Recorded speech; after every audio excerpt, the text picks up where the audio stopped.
दोस्तों कल काकरोच जनता पार्टी के लीडर अभिजीत के ऊपर भीड़ में उसे 2-3-4 शख्स ने थप्पड़ जड़ने की कोशिश की और थप्पड़ जड़े भी और उनके बाद उन्हें अरेस्ट किया गया और फिर उन्होंने एक रिपोर्टर थे जो उनसे बार-बार ये सवाल कर रहे थे कि आपने उन्हें थप्पड़ क्यों मारा या फिर आप किस संगठन से हैं?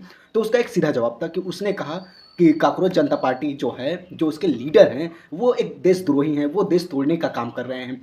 और उनसे जो रिपोर्टर था वो उनसे उनसे डायरेक्टली वो बोला कि वो जो पेपर लीक हो रहे हैं उसके लिए उन्होंने ये आंदोलन खड़ा किया है। लेकिन उसका ये मानना है कि वो सारी चीज़ें गलत कर रहा है या फिर वो इस देश के युवाओं का जो एक सोच है वो दूसरी तरफ ले जा रहा है।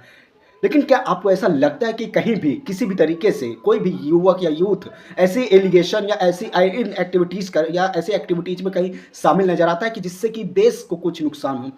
सिर्फ़ वो शांतिपूर्ण वो खुद अपने रैलियों में आने से पहले ही कह देता है कि वो एक शांतिपूर्ण आंदोलन करना चाहता है, सरकार और इस सिस्टम के खिलाफ जो सभी चीज़ें अभी इधर-उधर हो रखी हैं, इसके खिलाफ है बस। उनका ऐसा कोई माइंडसेट नहीं है कि वो देश के लिए ये करे क्योंकि हर एक यूथ जानता है कि इस देश की वैल्यू क्या है, तो वो ऐसा कभी करेंगे ही नहीं और वो अकेला उसके बस की भी नहीं है। तो यहाँ पर देशद्रोही या गद्दारी होने का यहाँ पर कोई पॉइंट ही नहीं बनता।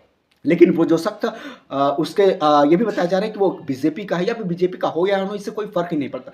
फ़र्क पड़ता है इससे कि उसकी मानसिकता क्या है कांग्रेस जनता पार्टी को लेकर। लेकिन उसकी साफ मानसिकता ज़ाहिर हो रही है कि वो यही सोच रहा है कि जो कांग्रेस जनता पार्टी है, उसके जो काम के जो तरीके हैं, वो एक देश तोड़ने का काम कर रहे हैं।